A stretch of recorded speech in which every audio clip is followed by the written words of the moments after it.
자, 오늘 우리가 열왕기상 13장 말씀 1절부터 34절까지 쭉 읽었습니다. 1절로 10절이 중요한 내용이고 그 뒤에는 이제 하나의 에피소드가 이렇게 같이 붙어 있는데요. 오늘 본문은 여로보암이 우리 앞 시간에 살펴본 것처럼 하나님께서 10지파를 주셨고 네가 다윗처럼 내 율례와 계명을 온전히 지키고 우상 숭배하지 않으면 너의 왕위를 다윗의 왕위와 같이 견고하게 해줄 거다. 하나님이 약속하셨어요. 그런데 그 약속의 말씀을 믿지 못하고 인간적인 꾀를 냈습니다. 백성들이 명절에 예루살렘에 갔다가 다 르호보암에게 돌아가고 나를 죽이면 어떡할까.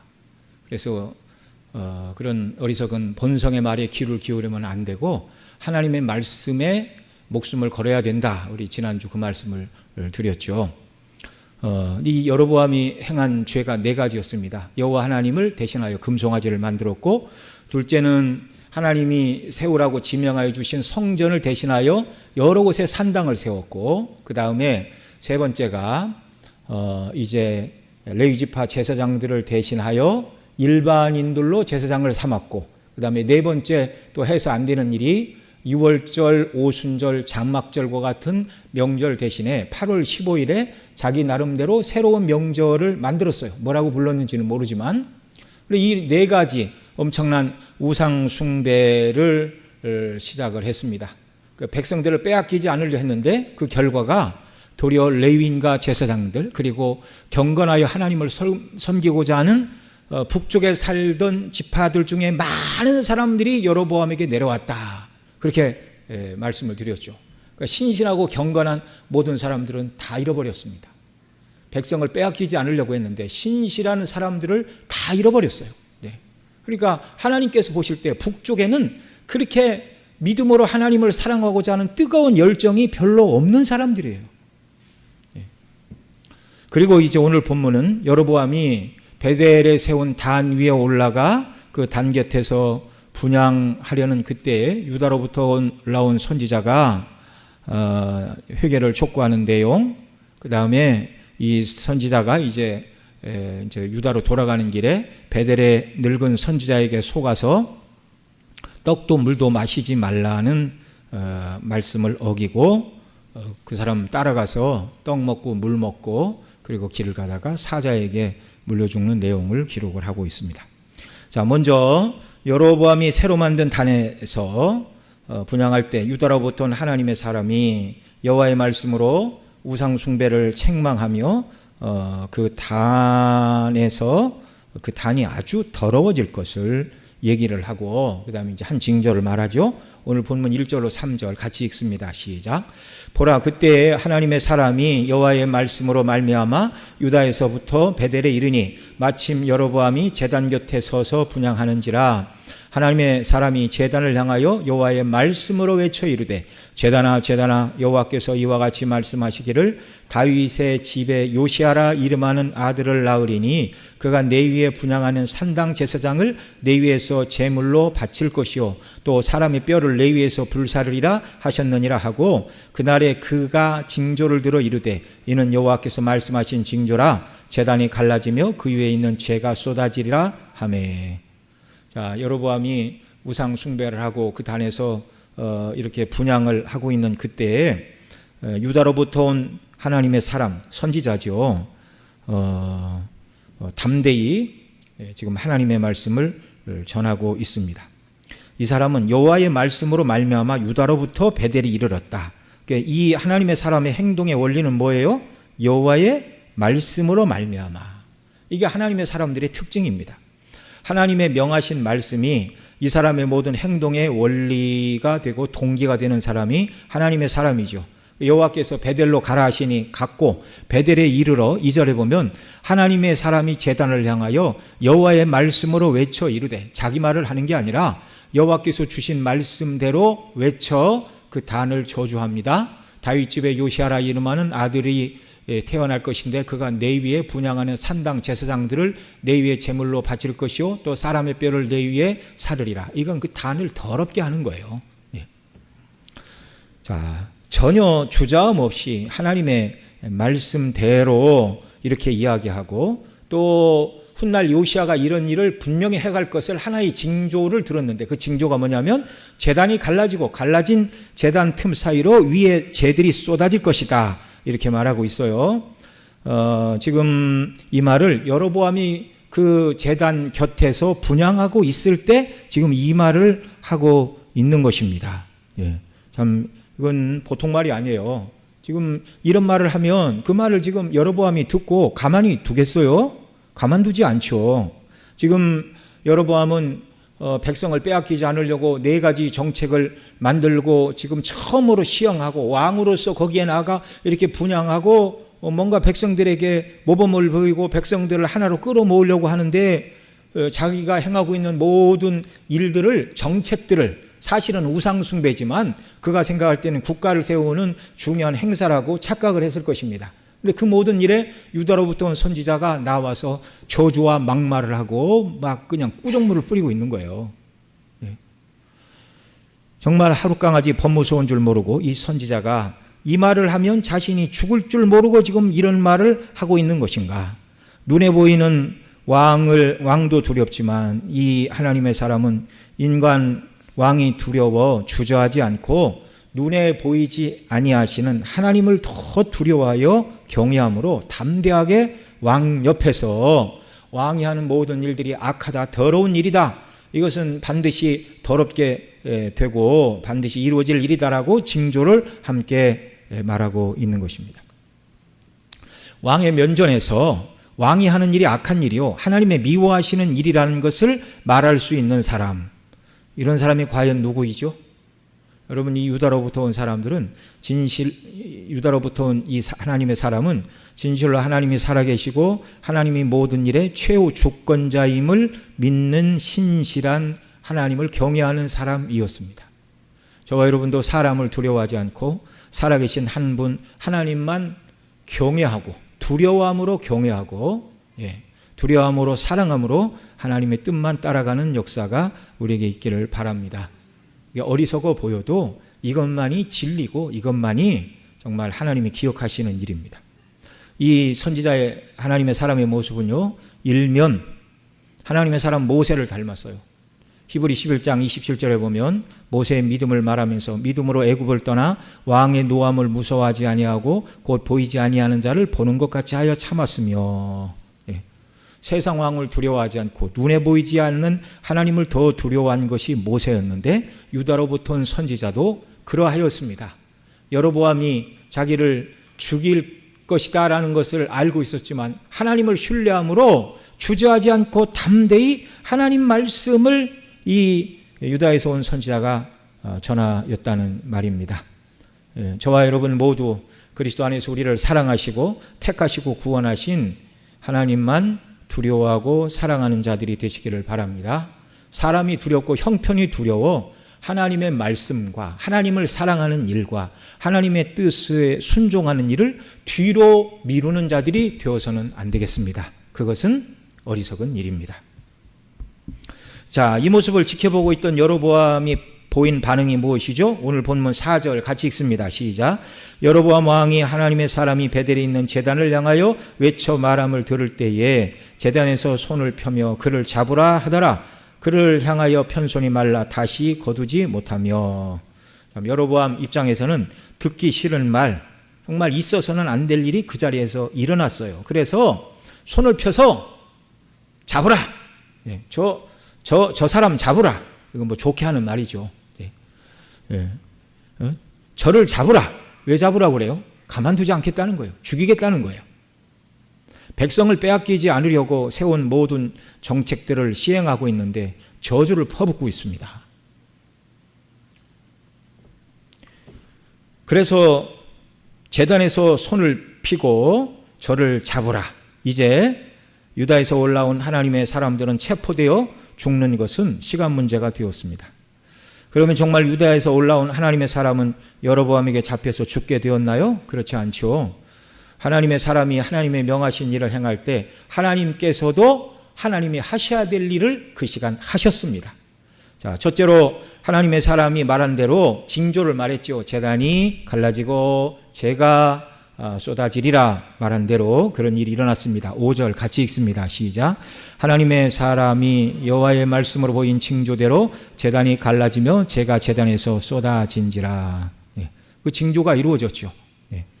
이 징조대로 훗날 요시아가 단 위에 우상 숭배를 하던 당시 제사장들을 죽였고, 또 과거에 우상 숭배를 했던 사람들의 뼈를 그 단 위에 불태움으로 아주 제단을 더럽게 만들고 완전히 회파를 했어요. 이것을 열왕기하 23장 15절로 20절에서 이렇게 증거합니다. 우리 한 절씩 읽겠습니다. 또한 이스라엘에게 범죄하게 한 느밧의 아들 여로보암이 베델에 세운 제단과 산당을 왕이 헐고, 이 왕은 요시아예요. 또 그 산당을 불사르고 빻아서 가루를 만들어 또 아세라 목상을 불살랐더라. 요시아가 몸을 돌이켜 산에 있는 무덤들을 보고 보내어 그 무덤에서 해골을 가져다가 제단 위에서 불살라 그 제단을 더럽게 하니라. 이 일을 하나님의 사람이 전하였더니 그 전한 여호와의 말씀대로 되었더라. 요시아가 이르되 내게 보이는 저것은 무슨 비석이냐 하니 성읍 사람들이 그에게 말하되 왕께서 베델이 제단에 대하여 행하신 이 일을 전하러 유대에서 왔던 하나님의 사람의 묘실이니이다 하니라. 이르되 그대로 두고 그의 뼈를 옮기지 말라 하며 무리가 그의 뼈와 사마리아에서 온 선지자의 뼈는 그대로 두었더라. 전에 이스라엘 여러 왕이 사마리아 각 성읍에 지어서 여호와를 경록케 한 산당을 요시아가 다 제거하되 베델에서 행한 모든 일대로 행하고, 또 거기 있는 산당의 제사장들을 다 제단 위에서 죽이고 사람의 해골을 제단 위에서 불사르고 예루살렘으로 돌아왔더라. 여로보암이 왕이 되던 해는 주전 931년이고요. 여로보암이 만든 단을 부수고 신당의 제사장들을 단 위에서 죽이고 사람의 해골을 그 제단에서 불살은 요시아는 주전 604년에 왕이 되었습니다. 그러니까 왕이 된 원년에 이 일을 하지는 않았겠죠. 그러니까 거의 여로보암이 단을 세우고 요시아가 이 단을 회파하고 더럽게 한 것은 시간 간격이 한 300년 정도 되는 것입니다. 자, 이때는요 주전 722년 북이스라엘이 아수리아여 나라가 완전히 망하고 80년도 더 지난 후에 이 유다에서 온 선지자의 예언이 요시아를 통하여 이루어졌어요. 그럼 이런 생각이 들죠. 왜 하나님은 여로보암 당시에 여로보암이 만들고 우상을 섬겼던 그 제단을 완전하게 하나님이 부서뜨렸다면, 그러니까 오늘 본문에서는 뭐라고 그래요? 단이 갈라지고 재가 쏟아지는 정도만 얘기를 했어요. 그렇게 안 하고 하나님께서 이것을 기뻐하시지 않으니 제단이 낱낱이 화폐되고 폐화되고 제사장들을 하나님께서 번개를 내려 죽이시리라. 만약에 그런 일을 하나님이 그 자리에 보이셨다면 여로보암도 모든 백성들도 더 이상 자기들이 계획한 대로 우상 숭배를 진행할 수 있겠어요? 없겠어요? 없지요. 그런데 하나님은 그렇게 하지 않으시고 징조만 보이십니다. 징조만. 아니, 왜 그러시죠 도대체? 네. 그리고 이 징조대로 300년이 지난 다음에 여로보암 왕도 다 죽고 북이스라엘도 완전히 망하고 80년이 지난 후에 이 단들이 부서지고 우상숭배했던 자들의 뼈가 거기에 불태워지고 우상숭배를 하는 제사장들이 그 자리에서 죽는 것이 다 철진한 일이 아닌가, 이런 생각이 들 수가 있어요. 그런데 왜 하나님은 그렇게 하지 않으시는 겁니까? 우리 생각처럼. 먼저 하나님은 하나님을 사랑하여 사랑으로 섬기게 하시는 일이나 또 우상 숭배를 멈추게 하시는 이 모든 일들을 하나님은요 물리적으로 하시지 않는다는 걸 기억해야 됩니다. 에덴 동산에서 선악을 알게 하는 나무의 실과를 먹지 말라고 하셨지 먹을 수 없도록 물리력을 동원하신 적이 없으세요. 하나님께서는 인생에 하나님 앞에서 선을 행하거나 또는 악을 행하는 모든 일에 대하여 사람의 무엇에 맡겨두셨다고요? 그 사람의 자유의지에 맡겨두셨습니다. 그래서 오늘 그리스도 안에서 구속함을 받은 저와 여러분 모두는요 늘 기도해야 돼요. 하나님의 사랑과 그리스도의 은혜를 온전히 깨닫고 사랑과 은혜로 충만하고 성령으로 충만하여 나의 모든 마음의 소원과 기대가 하나님이 기뻐하시는 일을 이루는 자가 되게 해 주시기를 원합니다. 구약과 신약 교회사 속에서 신실하게 믿음을 지키며 하나님을 섬긴 사람들처럼 하나님을 순종하는 자리로 나아가는 은혜를 달라고 기도하고 날마다 우리 마음을 되잡아야 돼요. 되잡아야 돼요. 하나님은 강제로 이 일을 하라고 하시지 않으십니다. 그러니 정말 우리는 우리의 자유의지를 사용해서 기도해야 되고 성경 읽어야 되고 십자가의 대속의 사랑으로 늘 무장되어 있어야 어리석은 판단과 선택을 하지 않고 하나님 기뻐하시는 길로 나가는 줄로 믿습니다. 왜냐하면 하나님은 우리를 구원하신 다음에 신앙생활이 뭐냐면 하나님과의 관계로 부르신 거예요. 매일같이. 여러분 한 집에 사는 부부간의 얼굴을 보고 또 부모와 자녀 관계에서도 함께 살잖아요. 네. 그래서 내가 평소 이런 말을 하니까 우리 남편이 좀 싫어하더라. 내가 이런 표정을 지으니까 아내가 싫어하더라. 우리 아들한테 좀 공부를 열심히 하라고 했는데 표현 방법이 조금 서투니까 자녀들이 조금 상처를 받는 것 같더라. 그러면 서로 이렇게 고쳐나가잖아요. 네. 심지어 가정에서도 그럴진데 우리가 하나님을 섬기는 사람들로서 날마다 주 앞에 나아가 하나님 고쳐야 될 건 아무것도 없습니다. 문제는 우리가 날마다 하나님의 미소 지으시는 얼굴을 보기 위하여 우리의 마음가짐을 어떻게 해야 되는가, 이걸 가지고 늘 고민하고 하나님의 말씀 가지고 주와 동행하는 신앙은 하루하루 주님과의 인격적인 교제라는 걸 여러분 꼭 기억하시기 바랍니다. 하나님은 물리적으로 우리에게 죄를 못 짓게 하시던가 물리적으로 막 충성봉사를 하게 하시고 그런 분이 아니라는 거예요. 그 다음 여로보암이 만든 단에서 300년이 지나 그 우상 숭배자들의 뼈를 불태우는 이런 일들이 무슨 의미가 있을까요? 의미가 없어 보이지만 오늘 우리에게 시사하는 바가 큽니다. 이미 우상 숭배 여로보암에 의하여 첫 번째 제사장으로 임명되었고 제사장 그로 말미암아 레위 족속이 아닌데도 제사장의 명예를 얻고 부와 영광을 누렸던 그 모든 사람들이 지금 지옥에서 불타고 있다는 걸 보여주는 거예요.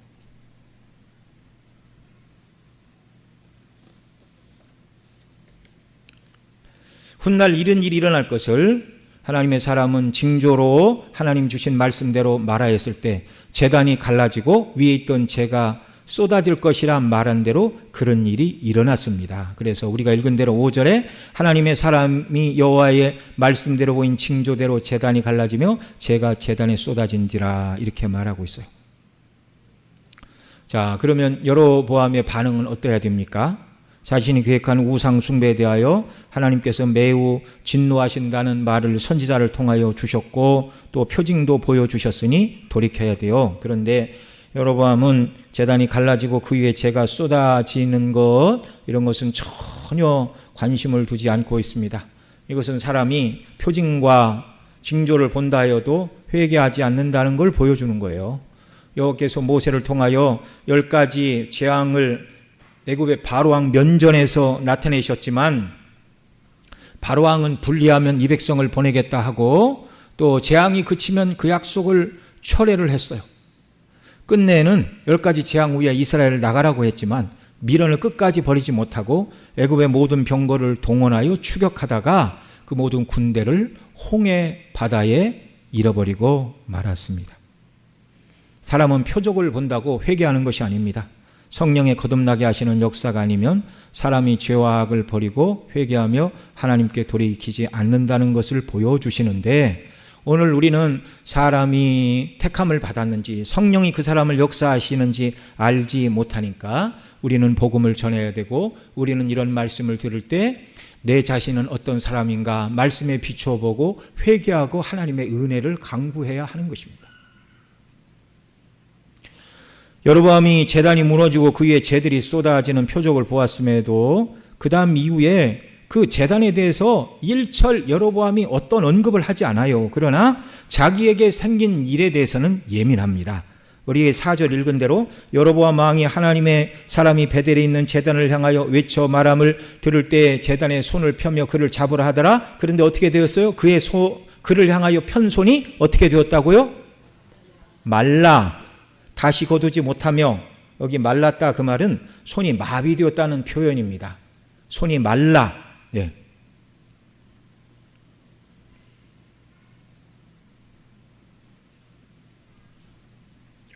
이 여로보암은 표정과 징조를 보아도 거기에는 한마디 언급이 없어요. 그러나 여호와께서 그를 향하여 편손이 말라 도무지 거두지 못하도록 손이 마비되게 하실 때에야 이제 이 사람 여로보암이 정말 꺾이게 됩니다. 그러나 완전한 회개는 아니에요. 제단이 갈라지고 제가 쏟아져도 꿈쩍 않는 사람이었지만 하나님께서 자신의 편팔이 굽혀지지 않고 팔에 마비를 일으키시자 그제서야 비로소 하나님의 사람에 대한 적대감을 누그러뜨리고 있습니다. 6절 같이 읽죠. 시작. 왕이 하나님의 사람에게 말하여 이르되 청컨대 너는 나를 위하여 내 하나님 여호와께 은혜를 구하여 내 손이 다시 성하게 하라. 하나님의 사람이 여호와께 은혜를 구하니 왕의 손이 다시 성하도록 전과 같이 되니라. 자, 이제는 저놈 잡아라, 죽일 놈이다 이렇게 말하던 여로보암이었는데 이제는 하나님의 사람이 기도하여 자기 손이 회복이 되자 하나님의 마비가 되자 하나님의 사람을 죽이려 한 것이 아니라 나를 위해 기도하라 요청을 하였고 선지자가 여로보암의 요청을 들어 기도하자 어떻게 되었어요? 하나님의 사람이 여호와께 은혜를 구하니 왕의 손이 다시 성하도록 전과 같이 되니라 이렇게 말씀하고 있죠.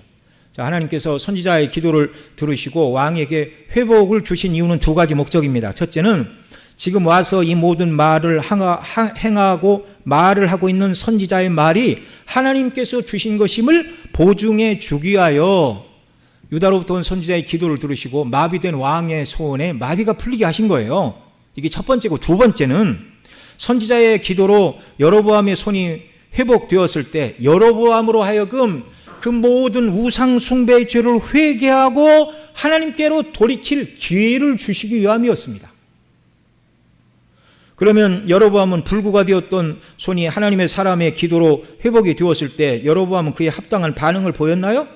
모든 우상 숭배를 회개하고 금송아지를 부수고 산당을 폐하고 백성들로 제사장을 삼은 것을 다 취소시키고 6월절, 오순절, 장막절을 대신하여 8월 15일로 명절을 정했던 모든 것을 없던 일로 하고 북쪽의 모든 지파는 예루살렘 성전에 가서 하나님을 예배하라 그렇게 말하고 자신도 이 일에 순종하였습니까? 그렇지가 않아요. 손이 회복되자 자기를 위하여 기도한 하나님의 사람에게 뭐라고 말합니까? 7절 같이 읽습니다. 왕이 하나님의 사람에게 이르되 나와 함께 집에 가서 쉬라 내가 네게 예물을 주리라. 하나님 앞에 회개하지 않고 자기를 위하여 기도한 하나님의 사람에게만 예물을 주겠다 이렇게 말하고 있어요. 정말 여로보암이 하나님께 회개하고 우상 숭배를 철회하고 그리고 나서 자기를 깨우치기 위하여 하나님의 명령에 따라 목숨을 걸고 자신에게 나와 하나님의 거룩한 뜻을 말한 선지자를 잘 대접하고자 했다면 그것은 아름다운 일이나 그러나 왕의 체면과 또 여전히 백성을 잃어버리지 않겠다는 잘못된 생각에서 돌이키지 않고 여전히 우상 숭배의 방식을 회개하지 않고 돌이키지 않는 여로보암은요 하나님께서 주신 기회를 회개의 기회를 생명의 기회를 발로 걷어찬 어리석고 가장 어리석은 자가 되었습니다. 하나님 뭐라고 그러셨어요? 네가 다윗처럼 내 계명과 율례에 순종하고 우상 숭배를 하지 않으면 너의 왕위가 다윗처럼 영구하리라 그렇게 말씀하셨는데 이 우상 숭배를 회개하지 않으므로 여로보암이 죽고 그의 아들 나답 때까지만 왕위가 이어지고 나답이 반란군에 의하여 목숨을 잃고 나답의 모든 남자들이 다 씨가 말라버리게 됩니다. 오늘 본문 맨 뒤에 있는 33절로 34절에 보면 여로보암은 이 일 후에도 회개하지 않고 하나님이 주신 회개의 기회를 선용하지 못하고 잃어버린 사람이라고 말해요. 같이 읽습니다. 여로보암이 이 일 후에도 그 악한 길에서 떠나 돌이키지 아니하고 다시 일반 백성을 산당의 제사장으로 삼되 누구든지 자원하면 그 사람을 산당의 제사장으로 삼았으므로 이 일이 여로보암 집의 죄가 되어 그 집이 땅 위에서 끊어져 멸망하게 되니라.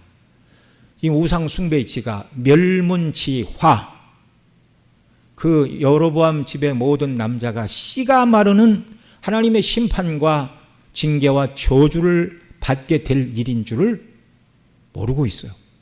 모르고 있어. 사람이 어쩌면 이렇게 어리석을 수가 있을까요? 저와 여러분 모두는 어리석은 선택을 하는 자가 아니라 지혜로운 선택을 해야 됩니다. 내 눈에 보기에 선한 것을 택하는 것이 지혜가 아니라 내 눈에 보기에는 미련하고 둔하고 손해이고 아무것도 아닌 것 같아도 하나님의 말씀대로 하는 것이 진정한 성공이요 승리이고 기쁨이고 하나님이 인정하시는 길인 줄을 믿으시기 바랍니다. 비록 하나님께 불순종하는 것의 대가로 여로보암처럼 왕으로서 영광을 누리지 못하고 여로보암의 우상 숭배 정책에 동조함으로 제사장이 되고 재물을 쌓고 세상의 명예와 물질을 누리지 못한다 하여도 저와 여러분은 구원의 하나님을 기뻐하고 천국에서 누릴 영광으로 충만한 자들이 되어 하나님보다 더 사랑하는 이 시대의 모든 우상 숭배를 단호히 거절하고 하나님만 사랑하고 하나님이 기뻐하시는 길로 가는 역사가 있기를 바랍니다.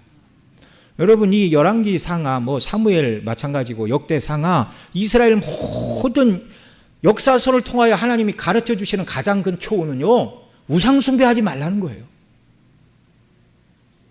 늘 말씀을 드리죠. 우리가 어디 신상을 만들어 놓고 거기 절합니까? 그런 우상 숭배하는 사람은 없어요. 그런데 사도 바울은 뭐라고 그래요? 탐심은 우상 숭배니라. 하나님보다 더 사랑하는 것, 하나님보다 더 귀하게 여기는 것, 이거 하나님이 우상 숭배라고 성경이 규정을 해놓으셨어요. 우리가 이런 말씀을 들을 때 여로보암처럼 금송아지를 만들거나 신당을 만들거나 하나님의 말씀을 위배해서 다른 방식으로 예배하거나 그러지는 않지만 앞서도 말씀을 드린 것처럼 하나님이 우리에게 원하시는 신앙의 삶은요, 온전히 우리가 우리 얼굴을 하나님께로만 향하고 하나님의 말씀으로 교제하고 말씀대로만 순종하는 사람들이에요. 그러니까 하나님과 우리 사이에 뭔가 끼어들 게 없어야 돼요. 이게 순전한 신앙이에요. 이게 하나의 마음이에요. 청결한 마음으로 살아가는 사람. 그런데 하나님과 우리 사이에 하나님이 아니라 다른 것을 주목하게 하는 것이 나타나면 그 순간 그것은 우상이 되는 것인 줄을 기억하시기 바랍니다. 그런 삶에서 벗어나 하나님과 교제하고 하나님만 바라보는 사람, 그런 사람 만드시려고 하나님 아버지께서 그 아들을 내어주셨고 예수님은 그런 우리를 만드시려고 십자가에서 당신의 몸을 우리를 위한 대속의 제물로 내어주신 줄을 믿으시기 바랍니다. 그리스도의 존귀한 값으로 사내신 저와 여러분을 향한 그리스도의 뜻이 무엇인가? 늘 이걸 생각해야 돼요. 그래야 우리가 탐심과 우상 숭배에서 벗어나게 되는 줄 믿습니다. 자, 하나님의 사람은 왕이 준 예물을 받았어요? 안 받았어요? 안 받았어요. 거절했어요. 8절로 10절 읽습니다. 시작.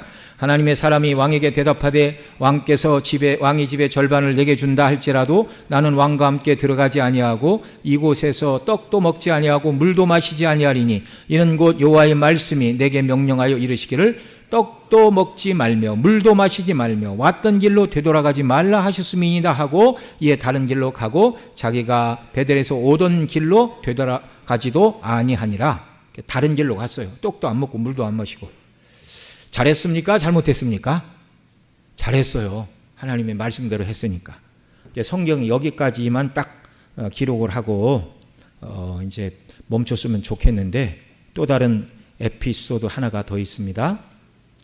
바로 11절로 32절에 기록된 이 유다에서 온 선지자의 이야기를 아들을 통하여 전해 들은 베델의 선지자가 이제 나귀의 안장을 지우고 얼른 쫓아가 이 사람을 이제 자기 집으로 데려오죠. 근데 거짓말을 합니다. 우리 집에 가서 떡 먹고 물 먹고 가라 그러니까 유다에서 온 선지자가 하나님의 말씀이 떡도 먹지 말고 물도 먹지 말고 왔던 길로 되돌아가지 말라. 그러자 이 베델의 늙은 선지자가 뭐라고 그랬어요? 나도 천사로부터 계시를 받았어. 하나님이 당신을 데리고 가서 피곤하니까 먹여서 보내래. 그리고 왔던 길로 되돌아갔어요. 예. 그래서 그 집에 가서 한참 떡을 먹으니까 그 늙은 선지자 이게 하나님의 성령이 예언하게 하십니다. 기가 막힌 일이잖아요. 예언을 받았다고 그래놓고 그 사람 따라와서 떡과 물을 먹었더니 갑자기 얼굴색을 싹 바뀌고 네가 여호와의 말씀을 어기고 돌아와 떡도 먹고 물을 먹었으니 내 집에 장사되지 못하리라. 참 기가 막힌 일입니다. 완전히 속였죠. 거짓말로. 그리고 이 사람이 이제 나귀를 타고 갔는데 사자가 이 사람을 물어 죽였어요. 이야기를 듣고 가봤더니 사자가 길게 떼서서 선지자를 물어 죽였는데 물어뜯지도 않고 나귀도 물어뜯지 않고 가만히 서 있어요. 그러니까 이것이 하나님으로부터 임한 사건이라는 것을 모든 사람에게 다 보여줍니다. 그러자 이 늙은 선지자가 이렇게 막 그냥 그 시체를 거두어 막 그냥 우는 척하면서 데리고 와서 장사하고 자기 아들들에게 나도 죽으면 이 사람 뼈와 같이 묻으라 막 이렇게 얘기를 하는데 이 사람은 위선자예요. 위선자. 왜 그래요? 이 베델의 선지자가 왜 유다로부터 온 선지자에게 거짓말을 행했습니까? 명백히 거짓말이잖아요. 왜 이 거짓말을 했어요? 이 선지자는 과거에 하나님의 선지자였는데 지금은 하나님이 더 이상 이 사람을 붙들어 쓰지 않고 유다로부터 하나님이 선지자를 보내신 거예요. 내가 하지 못하는 일을 하나님이 다른 사람을 통해 하시자 이 베델의 늙은 선지자 마음에는요 시기심이 일어났어요. 그래서 떡도 먹지 말고 물도 마시지 말고 오던 길로도 다시 가지 말라라고 하나님이 하셨는데 나도 계시를 받았다. 천사가 나에게 일러준 말이 있다라고 거짓말을 행하고 떡을 먹이고 물을 마시게 함으로 결국 하나님의 사람으로 하여금 하나님의 말씀을 어겨 죽게 만든 것입니다. 지금 이 일이 어디에서 벌어지고 있어요? 베델에서 벌어지고 있어요. 베델은 바로 이 늙은 선지자의 집이었습니다. 내 동네, 일본말로 뭐라고 그러죠? 네. 내 구역이에요, 내 구역. 예? 내 구역의 선지자는 나인데 이게 도대체 이게 무슨 일이냐? 예? 여러분, 하나님이 자기를 붙들어 쓰시지 않으면 회개하고 하나님께 은혜를 구해야지 하나님이 붙들어 쓰는 사람을 쉬게 해서 될 일입니까? 이건 명백한 잘못이에요. 있어서는 안 되는 거예요. 이 땅에서 나고 자란 선지자인 자기가 못하는 일을 유다에서 올라온 낯선 선지자가 큰 일을 감당하자 이를테면 텃세를 부리는 마음에서 시기심에서 시작되었고요. 자기 때문에 선지자가 죽었는데 그냥 뻔뻔하게 그냥 내버려도 되는데 울면서 마치 그 선지자를 위하는 척 쇼를 하고 있어요. 이거 아주 잘못된 일입니다. 한 가지 안타까운 것은 유다의 선지자가 분별력이 좀 부족했다는 것이죠. 하나님은 그에게 아무것도 먹지 말고 왔던 길로 가지 말라고 하셨는데 베델의 선지자가 나도 천사의 계시를 받았다는 말을 들었어요. 근데 그 말 하나님이 한번 주신 말을 또 자기에게 주실 때까지 기다려죠. 근데 이게 잘못된 거고 또 다른 분별력이 뭐냐면 하나님은 왔던 길로 되돌아가지 말라고 했는데 지금 이 베델의 늙은 선지자가 자기가 떠나온 길을 이제 그대로 다시 돌아가서 자기 집에 가자 이렇게 얘기를 하는 겁니다. 그러니까 왔던 길로 되돌아가지 말라라는 말씀만 기억해도 내가 왔던 길로 가면 하나님 뜻이 아닌데 이런 분별력을 가져야 되는데 이 유다로부터 하나님의 사람에게 이런 분별력이 좀 부족했다는 말입니다. 하나님의 말씀에 위배된다는 것을 깨달았다면 사자밥이 되지는 않았겠죠. 그래서 저와 여러분은 늘 말씀으로 깨어서 말씀으로 분별하는 훈련을 해야 돼요. 하나님의 기뻐하시고 선하시고 온전하신 뜻이 무엇인가 말씀을 따라서 분별하는 역사가 있기를 원합니다. 꿈꾸고 목사님 어떻게 하면 좋아요? 저도 몰라요. 그런 거 물으면 안 되고 말씀에 비추어 이게 하나님께 영광이 되느냐?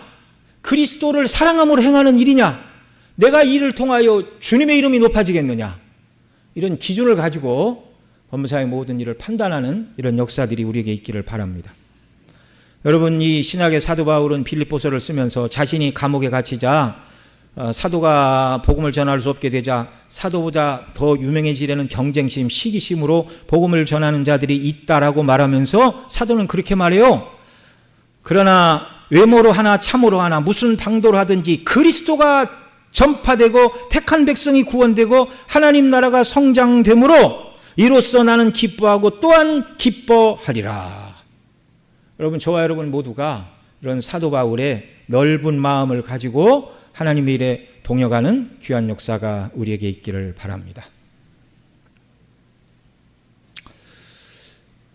하나님의 일은 꼭 내가 다 해야 될 필요는 없어요.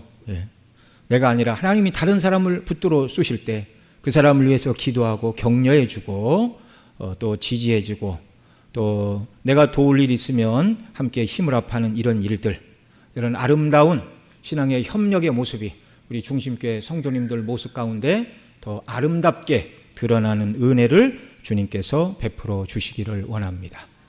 우리 함께 같이 기도하겠습니다. 우리 들은 말씀 붙들고 기도하겠습니다.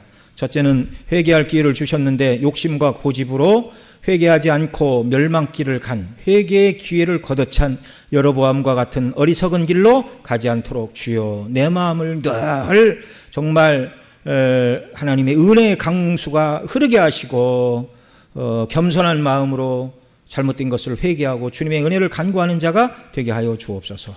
또 우리가 다른 사람이 나보다 더 큰 일을 감당한다고 시기하는 죄를 범치 않게 하소서 기도해야 되고요.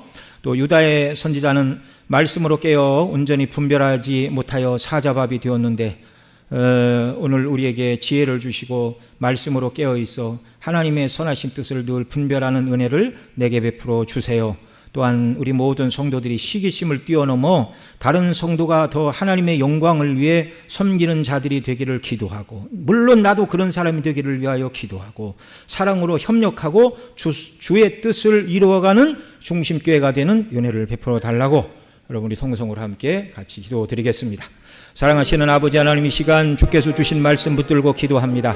회개할 기회를 주셨는데 욕심과 고집으로 회개하지 않고 회개할 기회를 걷어차버리고 하나님 주시는 은혜의 정말 기회를 쓸모없는 것으로 만들어버리고 스스로 멸망길로 걸어간 여로보암의 길을 걸어가지 않도록 저희들에게 회개의 영을 더하시고 겸손한 마음을 더하여 주시기를 원합니다.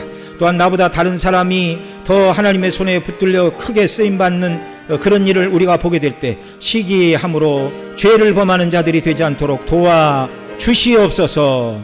또 유다의 선지자는 주의 말씀으로 온전히 깨어 분별하였더라면 사자의 법이 되지는 않았을 것인데 주여 오늘 우리도 늘 하나님의 말씀으로 깨어 하나님의 뜻을 분별하며 순종하는 자녀들이 되게 하여 주옵소서.